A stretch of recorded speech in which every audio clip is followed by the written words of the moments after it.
Dear students, I welcome you all on AC Plus digital platform of advance engineering classes और आप सभी का स्वागत है फ्लूइड मैकेनिक्स की शॉर्ट सीरीज के अंदर, जहां पर हम एसएससी जेईई मेंस की प्रिपरेशन कर रहे हैं फ्लूइड मैकेनिक्स के क्वेश्चन प्रैक्टिस सेशंस के साथ। अगर आपको रिवीजन में मेरी हेल्प की रिक्वायरमेंट है तो AC प्लस एप्लीकेशन पे प्रैक्टिस प्लस रिवीजन बैच है, जहां पे lecture modules, practice sessions, test series और साथ में PDF आपको मिलेंगे। टेस्ट सीरीज में 2 जो फुल लेंथ है वो अनलॉक है, उनको आप दे सकते हैं किसी भी टाइम। कोई भी स्टूडेंट चाहे आपने वो टेस्ट सीरीज परचेस की हो या ना, अनलॉक है मतलब उनको आप दे सकते हैं और अपनी प्रिपरेशन को चेक कर सकते हैं। सेशन में आगे बढ़ेंगे। हमारा लेक्चर नंबर 7 है, टॉपिक है डायमेंशनल एनालिसिस और ओपन चैनल फ्लो के भी हम क्वेश्चंस इस सेशन में फोकस करेंगे। पहला क्वेश्चन है, a 1:30 scale model of a submarine is to be tested in a wind tunnel for its drag when it's operating at 15 km per hour in a ocean। ठीक, submarine की बात है। यहां पर हमें स्केल रेशियो 1:30 दे रखा है, मतलब कि लेंथ स्केल रेशियो हो गया 1/30। साथ में wind tunnel for its drag when it's operating eight 15 kilometre per our in an ocean. तो वेलोसिटी हमें दे रखी है 15 किलोमीटर पर आवर। साथ में हमें बोला है काइनेमेटिक विस्कोसिटी एयर की जो है वो 1.51 है इंटू 10⁻⁻5 मीटर स्क्वायर पर second. And for a water, water की काइनेमेटिक विस्कोसिटी हमें दे रखी है। Kinematic viscosity is for water is 1.02 into 10⁻⁻6 metre square पर second. What is the velocity of air in wind tunnel that should be maintain for kinematic similarity. Air के अंदर, ठीक है, ये हमारे पास जो वेलोसिटी है यहां पर ओशियन में, मतलब वाटर के अंदर, वो है 15 किलोमीटर पर आवर। और हमसे किसकी पूछी है? एयर में जो वेलोसिटी होगी वो कितनी होगी, जहां पे हम टेस्टिंग कर रहे हैं वहां वेलोसिटी कितनी होगी, रखनी होगी काइनेमेटिक सिमिलरिटी को मेंटेन करने के लिए। तो देखो, इसमें ये रेनॉल्ड मॉडल लॉ लगेगा, तो रेनॉल्ड नंबर इन मॉडल बराबर रेनॉल्ड नंबर इन प्रोटोटाइप। ये हो जाएगा V upon rho VD upon mu होता है, यानी ये हो जाएगा VD के अपॉन में न्यू, और यहां भी आ जाएगा VD के अपॉन में न्यू इन प्रोटोटाइप और इन मॉडल। हमसे मॉडल का पूछा है तो वेलोसिटी इन मॉडल बराबर ये बन जाएगा VM बराबर kinematic viscosity in case of model into velocity in prototype into diameter of prototype upon diameter of model, नीचे आ जाएगा, ये हमें रखना पड़ेगा, और into kinematic viscosity of prototype. तो kinematic viscosity in case of model मतलब ये वाली, ये है 1.51 10⁻⁻5 इंटू में वेलोसिटी इन प्रोटोटाइप, यानी इस केस में ये 15 किलोमीटर पर आवर है, इंटू डीपी अपॉन डीएम। तो डीएम अपॉन डीपी जो है, इसको अगर हम नीचे ले लें तो वो हमारा LR बन जाएगा, जो कि हमें दे रखा है 1/30, और साथ में काइनेमेटिक विस्कोसिटी ये है 1.02 इंटू 10⁻⁻6। इसको एक बार सॉल्व करते हैं, कितना आ रहा है 1.51 into 10⁻⁻5 into 15 into 30 divided by 1.02 into 10⁻⁻6। ये आ रहा है 666.7666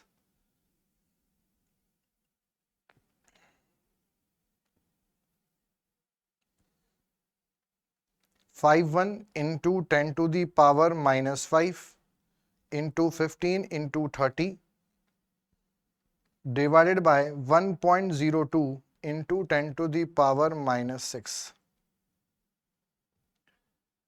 661.76 किलोमीटर पर आवर आ रहा है, मतलब वेलोसिटी इन मॉडल आ रहा है 6661.76 किलोमीटर पर आवर। अब हमें किस में निकालना है? मीटर पर सेकंड में। तो मीटर पर सेकंड में निकालना है तो 666.76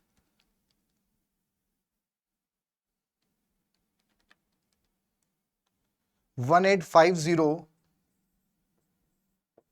0.48, 5/18 का मल्टीप्लाई कर देंगे तो वो मीटर पर सेकंड में आ जाएगा, और 1850 मतलब C will be the correct answer. ठीक है, जब हमें किलोमीटर पर आवर से मीटर पर सेकंड में आना होता है तो हम उसमें 5/18 का मल्टीप्लाई कर देते हैं तो आंसर मीटर पर सेकंड में आ जाता है। और ऐसे उल्टा मीटर पर सेकंड से किलोमीटर पर आवर में जाना हो तो 18/5 का आप मल्टीप्लाई कर दो। नेक्स्ट है match list one with list two. Correct answer हमें यहां में मैच करना है। रेनॉल्ड नंबर किससे मैच होगा? देखो, फॉर्मेशन ऑफ लिक्विड ड्रॉपलेट में तो सरफेस टेंशन आता है, weber number. High speed flow of gas, gas की बात है तो मैक नंबर आएगा। फ्लो इन क्लोज कंडुइट मतलब पाइप फ्लो, तो रेनॉल्ड नंबर मैच होगा ए का 3 के साथ। तो A3 मतलब ये दो ऑप्शन तो यहां पे खत्म हो जाते हैं।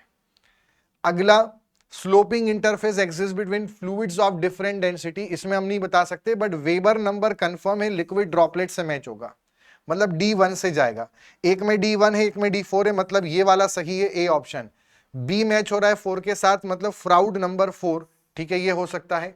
और मैक नंबर, तो ये एकदम सही है, यानी A will be the correct answer. Next, a river model is constructed to a horizontal scale of LRH की वैल्यू हमारे पास है 1/1000। साथ में वर्टिकल स्केल LRV की वैल्यू हमारे पास है 1/100। डिस्चार्ज, मॉडल डिस्चार्ज मतलब मॉडल का जो डिस्चार्ज है वो 0.1 क्यूमेक है। Correspond to a discharge in the prototype, prototype में डिस्चार्ज हमसे पूछा है। हम जानते हैं डिस्टॉर्टेड मॉडल के अंदर QR जो होता है वो होता है LRH इंटू LRV की पावर 3/2। तो ये हो गया QM/QP बराबर LRH कितना है 1/10⁻³ और ये कितना है हमारे पास 1/10⁻² की पावर 3/2।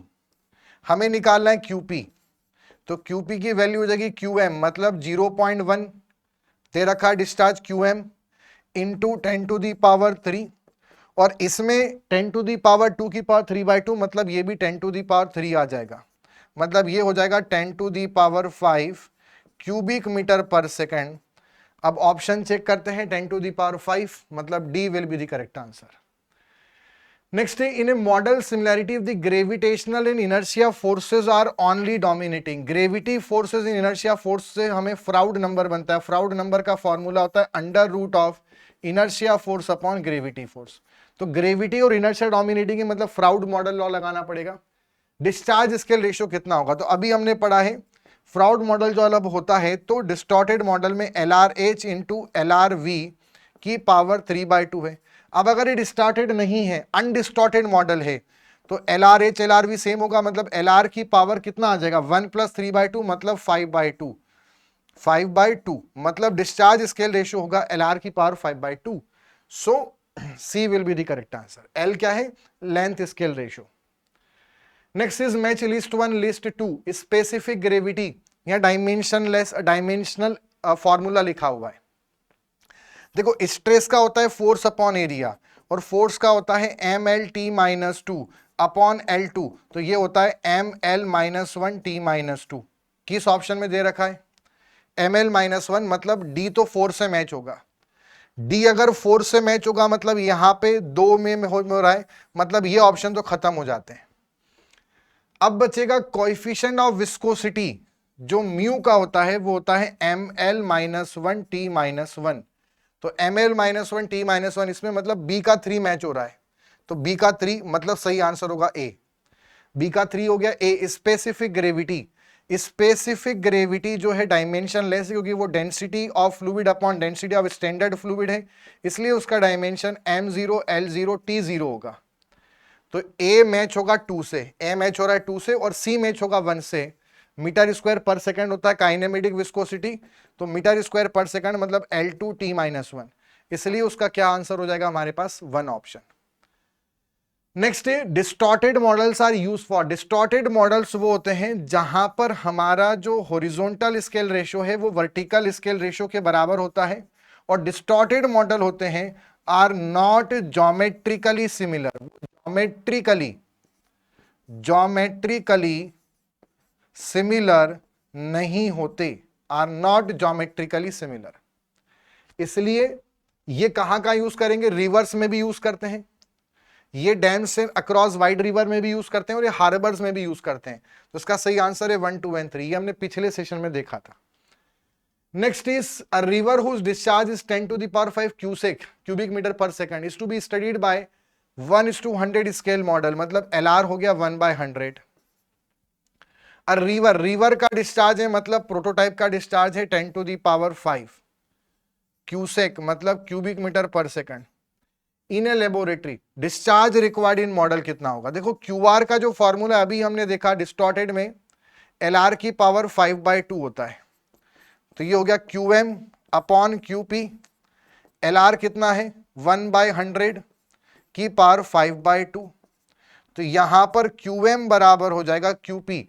QP है 10 to the power 5 और ये हो गया 1 अपॉन यहां पर 10 to the power 2 और 5/2, तो ये भी बनेगा 10 to the power 5, ये आ जाएगा 1। तो 1 cubic metre per second will be the answer और C will be the correct answer. Next is at a hydraulic jump. अब ओपन चैनल फ्लो से क्वेश्चन हम प्रैक्टिस करने जा रहे हैं। The depth at the two sides, hydraulic jump हो रहा है तो यहां पर फ्लो सुपर क्रिटिकल से सब क्रिटिकल में ट्रांसफर होता है। तो प्री जंप डेप्थ जो है वो दे रखी है 0.4 मीटर और जो पोस्ट जंप डेप्थ है y2 वो दे रखी है 1.4 मीटर। हमसे पूछा है हेड लॉस कितना होगा जंप में। अगर हाइट ऑफ जंप पूछें तो हाइट ऑफ जंप का फॉर्मूला होता है y2 माइनस y1, यानी 1 मीटर हो जाएगा इस केस में। लेंथ ऑफ जंप जब भी पूछें तो लेंथ ऑफ जंप होता है 5 to 7 times of the height of the jump. अभी पूछ रहा है एनर्जी लॉस, तो एनर्जी लॉस जो जंप के केस में होता है उसका फॉर्मूला होता है y2 माइनस y1 का whole cube upon 4y1 y2। Hydraulic jump में यह भी ध्यान रखना यहां पे आपका हमेशा स्पेसिफिक फोर्स कांस्टेंट होता है, ठीक है। और जो y1 y2 है pre jump and post jump depth, इन दोनों डेप्थ को हम कॉन्जुगेट डेप्थ या सिक्वेंट डेप्थ बोलते हैं। और कॉन्जुगेट डेप्थ और सिक्वेंट डेप्थ ऐसी डेप्थ होती है जहां पे एनर्जी का तो लॉस होगा, एनर्जी सेम नहीं होगी, बट स्पेसिफिक फोर्स यानी मोमेंटम कांस्टेंट होता है। अब इसमें करेंगे तो 1.4 माइनस 0.4 यानी 1 का होल क्यूब अपॉन में 4 इंटू 1.4 इंटू 0.4। इसको सिंप्लीफाई करेंगे तो 1 अपॉन और ये कितना हो जाएगा divided by 1.4 into 0.4 into 4, this is 0.44। इसको जब सॉल्व करेंगे तो ये आंसर हमारे पास आ जाएगा 0.44। एनर्जी लॉस मीटर के फॉर्म में बताएंगे तो 0.44 मीटर, 0.44 मतलब D option. Next is which one of the following is pair is not correctly matched. कौन सा करेक्टली मैच नहीं है? फॉर लीस्ट पेरीमीटर, और लीस्ट पेरीमीटर मतलब कि आपका क्रिटिकल जो आपका मोस्ट एफिशिएंट या मोस्ट इकोनॉमिकल कंडीशन होती है। तो रेक्टेंगुलर कैनाल सेक्शन के अंदर मेन बात ध्यान रखनी, विड्थ हमेशा डेप्थ ऑफ फ्लो का डबल होगा और साथ में जो हाइड्रोलिक रेडियस है उसकी वैल्यू y/2 होती है, r की वैल्यू y/2, ठीक। इसलिए ये वाला तो करेक्टली मैच्ड है तो ये आंसर नहीं हो सकता। वहीं पर लीस्ट पेरीमीटर मतलब वही मोस्ट एफिशिएंट या most economical trapezoidal channel section के अंदर जो कंडीशन होती है वो होती है लेंथ ऑफ स्लोपिंग साइड बराबर half of top width, half of top width, और इसमें भी r की वैल्यू होती है y/2। पर ये जो है b बराबर 2y sec theta minus sin theta, इसको डिराइव करना पड़ेगा which is time taking process. अगर कोई दूसरे ऑप्शन नहीं होते तो फिर हम इनको चेक करने जाएंगे। क्रिटिकल फ्लो के अंदर फ्राउड नंबर 1 होता है ट्रेपेजॉइडल चैनल के लिए, वेलोसिटी का फॉर्मूला ये बनेगा, इसको भी हमें चेक करना पड़ेगा। मतलब कि हमें अभी इन दो पे डाउट है, इनको साइड में रख देते हैं। अगर इनमें से कोई सी वाला जो ऑप्शन है वो भी करेक्टली मैच्ड हो गया तो फिर हमें बी और डी को चेक करना पड़ेगा। अब हम सी वाला पढ़ते हैं। For critical flow rectangular canal में v बराबर GY, ठीक है। ये साफ साफ गलत है, इसलिए क्योंकि क्रिटिकल फ्लो में फ्राउड नंबर 1 होता है। फ्राउड नंबर का फॉर्मूला है v upon √g, hydraulic depth बराबर 1, और हाइड्रोलिक डेप्थ ही डेप्थ होती है रेक्टेंगल के अंदर, तो v बराबर √g इंटू y होगा, मतलब v स्क्वायर बराबर GY होगा। अब अगर देखें तो ये स्टेटमेंट तो साफ साफ गलत हो गया, तो कौन सा करेक्टली इमेज नहीं है, तो हमारा आंसर क्या हो जाएगा, सी। इसका मतलब ये दोनों सही है।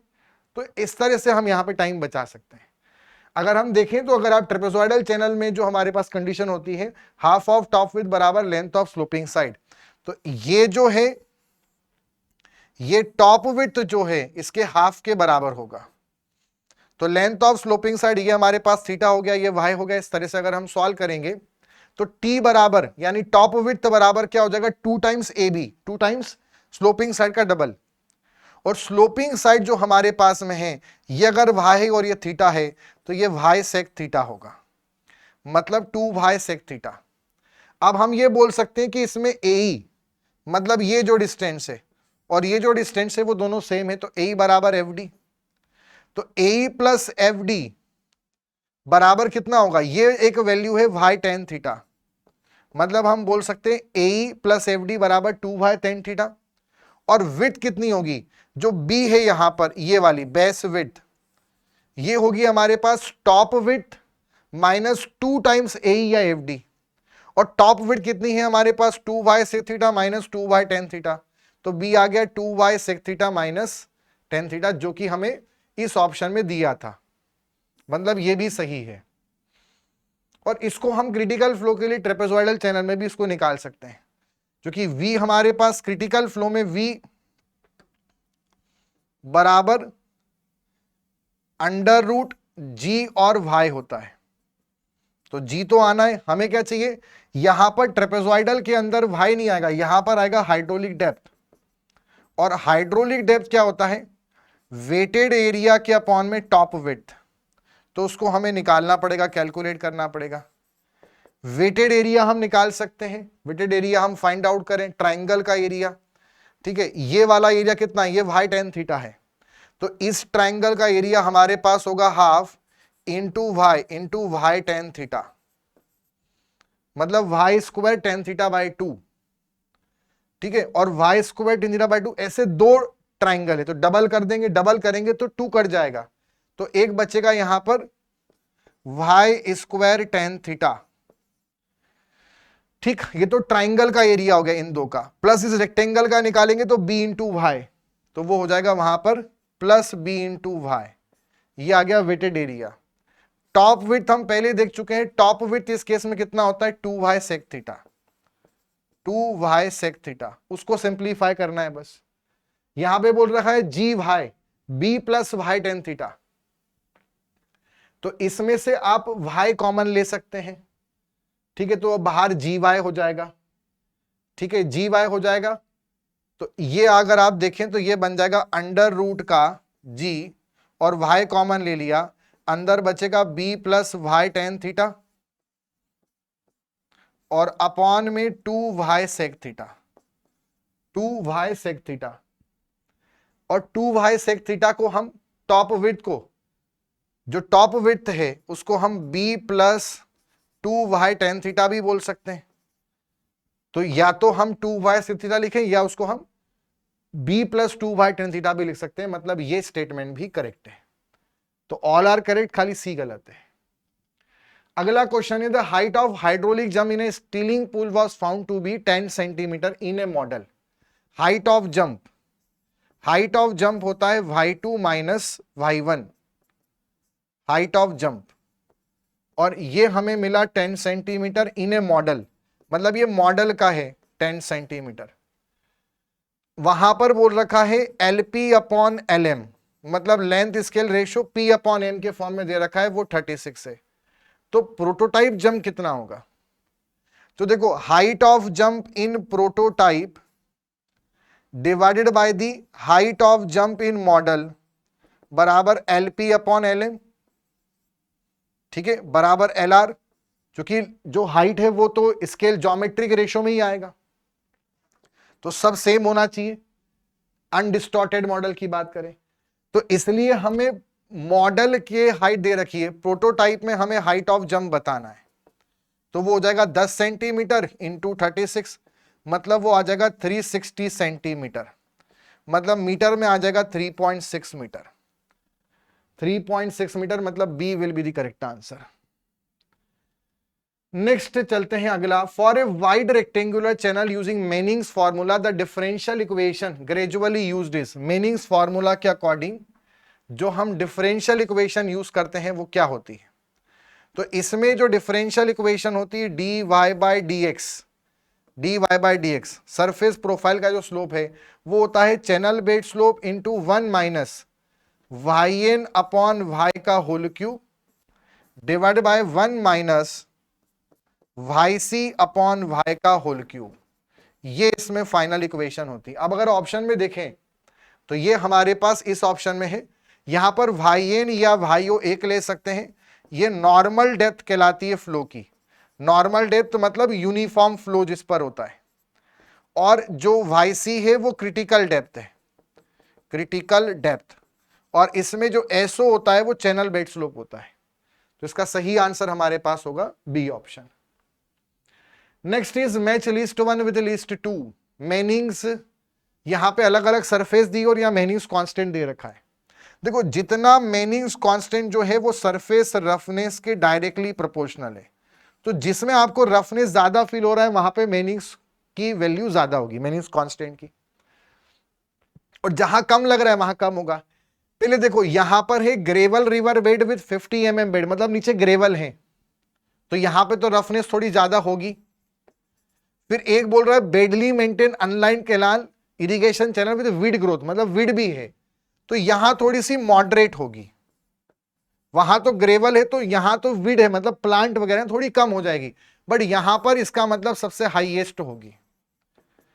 अब अगर देखिए करें कॉन्क्रीट लाइंड कैनाल, ये लाइंड है और यहां भी लाइनिंग है ब्रिक की, बट जहां कॉन्क्रीट है वहां सबसे कम होगा आर रफनेस, और जहां ब्रिक है वहां थोड़ा सा आपका बोल सकते हैं हम सेकंड मोस्ट लोवेस्ट होगा, सेकंड लोवेस्ट। सबसे कम तो कॉन्क्रीट लाइनिंग में होगा, ब्रिक में थोड़ा बहुत फिर भी रफनेस होगा, मतलब सबसे कम वैल्यू होगी सी की। तो सबसे कम वैल्यू कौन सी है? ये 0.01 पहले डेसिमल पर, मतलब C3 से ही मैच हो रहा है। तो C3 से मैच होगा, C3 मतलब ये ऑप्शन, मतलब ये दो तो खत्म हो जाते हैं। और सबसे ज्यादा ए वाले का होगा, सबसे ज्यादा वाली वैल्यू 4 है, मतलब ए मैच होगा 4 के साथ। और जो मॉडरेट वाला है यानी ये, तो ये इसमें बीच में आएगा, सेकंड लोवेस्ट ये वाला होगा 0.02, मतलब डी मैच होगा इससे और बी मैच होगा 2 से। तो यहां पर हमारे पास ए का हो जाएगा 4, ए का 4 इस ऑप्शन में है, बी वाले का 2 और सी डी वाले का 1, तो सही है, B will be the correct answer. Next है water surface profile that are asymptotic, asymptotic मतलब parallel at one end and terminated at the other end would be, जो दूसरे एंड पे खत्म हो जाए, ऐसी कौन सी प्रोफाइल इनमें से होगी? पहला ऑप्शन है H2NH2, एक है H3&S2, एक है M2NH2 और एक है M2NH3। जब भी सरफेस प्रोफाइल पे क्वेश्चन आता है सबसे पहले तो आप इसमें ये एक ट्रिक लगा देना कि HAC112 नामक प्रोफाइल नहीं होती। मतलब अगर किसमें H1A1C2 लिखा है वो हटा देना, वो ऐसी एग्जिस्ट होती ही नहीं है, प्रोफाइल ही नहीं होती है। टोटल 12 सरफेस प्रोफाइल होती है। तो यहां पर H1A1C2 किसी भी ऑप्शन में नहीं है, मतलब सारे ऑप्शन पॉसिबल हो सकते हैं। दूसरा इसमें यह समझना, जो 2 होती हैं, 2 वाली जितनी भी प्रोफाइल हैं वो हमेशा ड्रॉ डाउन कर्व होती हैं, ठीक है, मतलब वहां पे सरफेस डाउन होता है। और 1 और 3 जितनी भी होती हैं वो सब राइजिंग प्रोफाइल होती हैं, वहां पानी का प्रोफाइल उठती है, राइजिंग प्रोफाइल। अब इसमें अगर हम देखें तो ये क्या बोल रहा है, asymptotic at one end and terminate, खत्म हो रहा है, मतलब डाउन जा रहा है, सरफेस प्रोफाइल डाउन जा रही है। डाउन जा रही है मतलब 2 वाले आंसर होंगे, तो 3 वाले तो हो नहीं सकते, तो 3 वाला हमने हटा दिया, और यहां भी 3 है तो ये भी हट गया। अब बचेगा ऑप्शन कौन सा, A and C, M2NH2 and H2NS2। अब इसमें ये देखना, जो हमारे पास हम बोल सकते हैं स्टीप प्रोफाइल होती है, स्टीप प्रोफाइल के अंदर क्या होता है कि जो एनडीएल होता है वो नीचे होता है और जो सीडीएल होता है वो ऊपर होता है। और जो लाइन होती है वो एनडीएल के परपेंडिकुलर कटती है हमेशा और सीडीएल के पैरेलल कटती है। सीडीएल के क्या होती है? पैरेलल। मतलब एनडीएल अगर हम देखेंगे y बराबर हमारा y n हो जाए, हमने जो फॉर्मूला पढ़ा है इसमें इक्वेशन क्या होती है? dy बाई डी एक्स बराबर एसो 1 minus y n by y का whole cube upon 1 minus y c by y का होल क्यूब। पहले जब आपका एनडीएल पे है तो एनडीएल पे y बराबर वाई एन हो जाएगा, तो 1 माइनस 1 जीरो हो गया, मतलब dy by d x zero हो गया, मतलब एनडीएन के पैरेलल होगी, एनडीएल के पैरेलल होगी और सीडीएल के परपेंडिकुलर कट करेगी, तो एनडीएल के एसिम्प्टोटिक होगी। अब सीडीएल के परपेंडिकुलर मतलब ये हमारे पास 1 वाला रीजन है, ये 2 वाला रीजन है, ये 3 वाला रीजन है, ये स्टीप प्रोफाइल है। स्टीप प्रोफाइल का मतलब होता है जो चैनल बेड स्लोप है वो क्रिटिकल बेड स्लोप से भी कम है। चैनल बेड स्लोप क्रिटिकल वाले से कम नहीं, क्रिटिकल वाले से ज्यादा है, हेवी स्लोप है, ठीक। और इसी के बराबर हो जाए चैनल बेड स्लोप एससी के बराबर तो वो होती है आपकी क्रिटिकल स्लोप, और अगर उससे कम है तो वो होती है माइल्ड, और जीरो से भी ज्यादा है तो वो एडवर्स होती है, और बेड स्लोप खुद जीरो है तो वो हॉरिजॉन्टल होता है। अब अगर इसमें मैं S2 वाला बनाऊं तो जो प्रोफाइल बनेगी वो यहां पैरेलल होगी और यहां एसिम्प्टोटिक होगी, ऐसी कुछ ड्रॉ डाउन प्रोफाइल बनेगी, क्योंकि सीडीएल के परपेंडिकुलर कट करना है। क्वेश्चन क्या बोल रहा है? एसिम्प्टोटिक है पहले पैरेलल और बाद में खत्म हो रही, पर यहां तो पहले कैसी है? परपेंडिकुलर कट कर रही है सीडीएल को, मतलब S2 ऑप्शन नहीं हो सकता, ये S2 प्रोफाइल ऐसी होती है, मतलब S2 आंसर नहीं हो सकता, मतलब ये भी खत्म हो गया, तो सही आंसर बचेगा M2 एंड H2। अगर हम M2 को देखें, सबसे पहले H2 बनाते हैं, कौन सी बनाते हैं? H2 वाली। तो H2 वाली जो प्रोफाइल है, हॉरिजॉन्टल बेड जो होता है इसमें आपका CDL होता है, यहां पर NDL बहुत इंफिनिटी पे होता है, NDL का होता है इंफिनिटी पे हॉरिजॉन्टल में। तो इसमें जब हम बनाएंगे तो ये यहां से NDL पे CDL पे कैसे कट करती है? CDL पे परपेंडिकुलर, NDL पे एसिम्प्टोटिक पैरेलल, मतलब यहां से ऐसी आएगी और यहां ऐसी जाएगी, मतलब H2 आंसर हो सकता है क्योंकि NDL ऊपर है इंफिनिटी पे। माइल्ड स्लोप में देखें तो माइल्ड स्लोप में क्या होता है? CDL नीचे होता है, NDL ऊपर होता है, ठीक है। यहां पर NDL नीचे, वहां CDL, वहां पे NDL ऊपर जाता है माइल्ड में, तो यहां से एसिम्प्टोटिक और फिर इसे परपेंडिकुलर कट करेगा, मतलब M2 भी आंसर हो सकता है। क्लियर? तो M2 एंड H2। अगला है hydraulic jump is always needed in case of, मतलब प्रोफाइल वाले जितने भी क्वेश्चन है उसमें आप ध्यान रखो, सिंपल सा 1 and 3 उठेंगे, 2 वाले हमेशा नीचे जाएंगे, और जो हमारे पास स्लोप होते हैं अलग अलग, वो एक होता है हॉरिजॉन्टल स्लोप,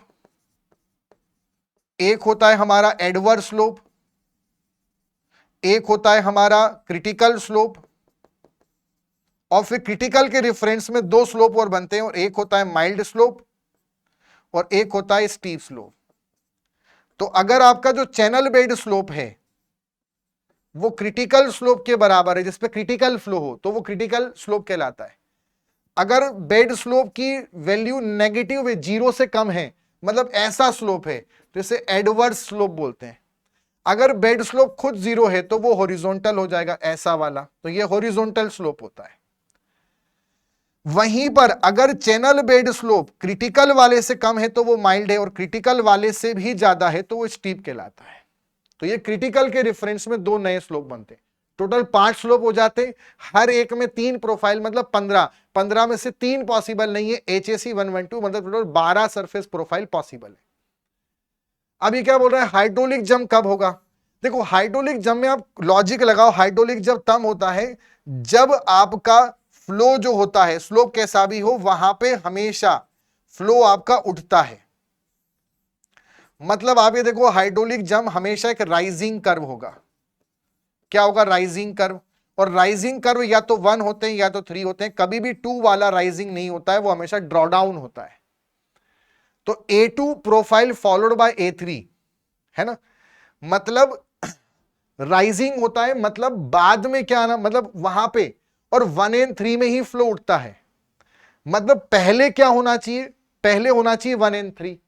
तो एक बोल रहा है A2 फॉलोड बाय A3। देखो एडवर्ड स्लोप तो आंसर, क्योंकि एडवर्ड स्लोप तो स्लोप ऐसा होता है, ये एडवर्ड स्लोप है, और एडवर्ड स्लोप में कभी भी हाइड्रोलिक जंप पॉसिबल नहीं है, क्योंकि वहां तो बैक फ्लो होगा, बैक फ्लो होगा।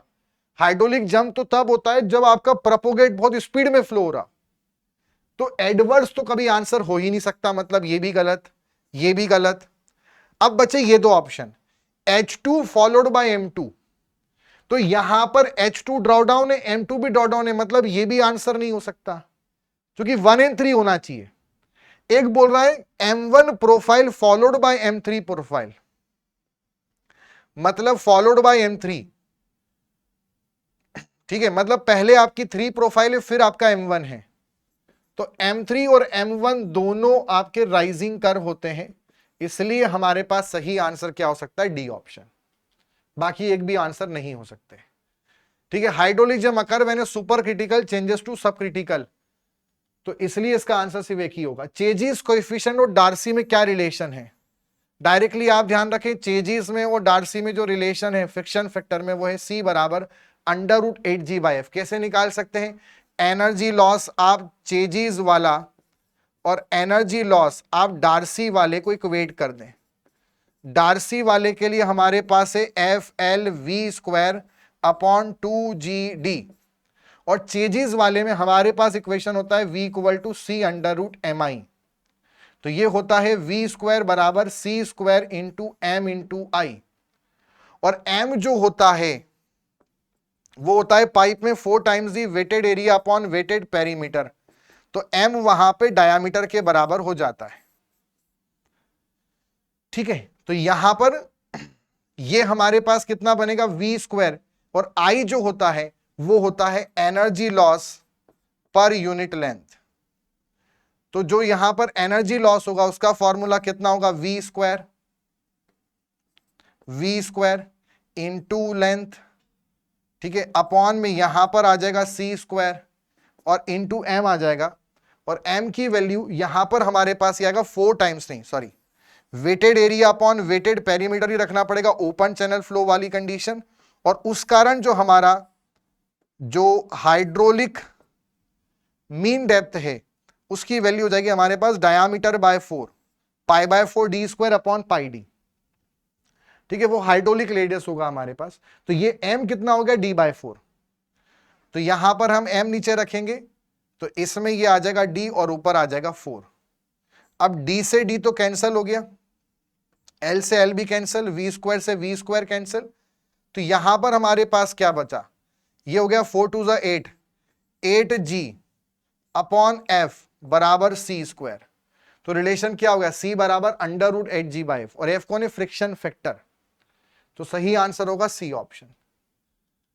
Next is for a hydraulically efficient rectangular channel the ratio of width to normal depth. ये ध्यान रखना, हाइड्रोलिकली एफिशिएंट मतलब मोस्ट इकोनॉमिकल, मोस्ट एफिशिएंट में रेक्टेंगुलर में विड्थ 2y के बराबर होती है और RY/2 होता है। क्वेश्चन पूछ रहा है विड्थ और डेप्थ का रेशियो कितना होगा, तो आंसर कितना होगा, 2। तो सही आंसर हो जाएगा C option. Next is consider the following statement in regard to critical flow. कौन सा स्टेटमेंट सही है, क्रिटिकल फ्लो में स्पेसिफिक एनर्जी। देखो क्रिटिकल फ्लो का मतलब आप जान लो, क्रिटिकल फ्लो पे फ्राउड नंबर 1 होता है। क्रिटिकल फ्लो में एनर्जी, स्पेसिफिक एनर्जी मिनिमम होती है, और क्रिटिकल फ्लो में जो डिस्चार्ज मिलता है वो मैक्सिमम मिलता है। मतलब for a given specific energy discharge maximum होगा, and for a given discharge energy minimum होगी। गिवन डिस्चार्ज पे एनर्जी मिनिमम, और गिवन एनर्जी पर, गिवन स्पेसिफिक एनर्जी पर डिस्चार्ज मैक्सिमम। अब ऑप्शन देखते हैं, एक बोल रहा है एनर्जी मैक्सिमम होगी, ये तो गलत है, एनर्जी तो मिनिमम होती है। Specific force is maximum for a given discharge, energy और स्पेसिफिक फोर्स एक जैसे हैं, तो ये भी मैक्सिमम बोल रहा है, मतलब ये भी गलत। एक बोल रहा है discharge is maximum, discharge maximum होगा फॉर ए फोर्स, ये भी सही है। Discharge is maximum for energy, ये भी सही है। 3 और 4 आर करेक्ट। स्पेसिफिक फोर्स का सिंपल सा मतलब होता है मोमेंटम, तो मोमेंटम तो हर केस में कंजर्व्ड है, चाहे क्रिटिकल फ्लो हो चाहे हाइड्रोलिक जंप हो, पर एनर्जी सिर्फ क्रिटिकल फ्लो में कंजर्व है, हाइड्रोलिक जंप में एनर्जी कंजर्व नहीं होती है। Next is match list 1 with list 2। Correct answer select करना है। Mild adverse limit critical is when the flow is at Froude number 1 along the channel. देखो Froude number बोल रहा है 1, कि ऐसे केस में ऐसा स्लोप जहां फ्राउड नंबर 1 हो, तो फ्राउड नंबर क्या होता है? क्रिटिकल फ्लो में। मतलब क्रिटिकल स्लोप D1 से मैच होगा, कंफर्म है। तो D1 से मैच, मतलब ये दो ऑप्शन खत्म हो गए। अगला adverse is an example of non sustaining, जहां फ्लो सस्टेन नहीं कर पाता है, तो ये भी सही है, B2 से मैच होगा। B2 से मैच होगा, मतलब ये, मतलब A will be the correct answer. Mild slope always sustain uniform सब क्रिटिकल फ्लो, ठीक है, माइल्ड हो सकता है। Is the one which is smallest critical slope for a given channel shape among the roughness, मतलब ये लिमिट मतलब steep slope के बारे में बोल रहा है।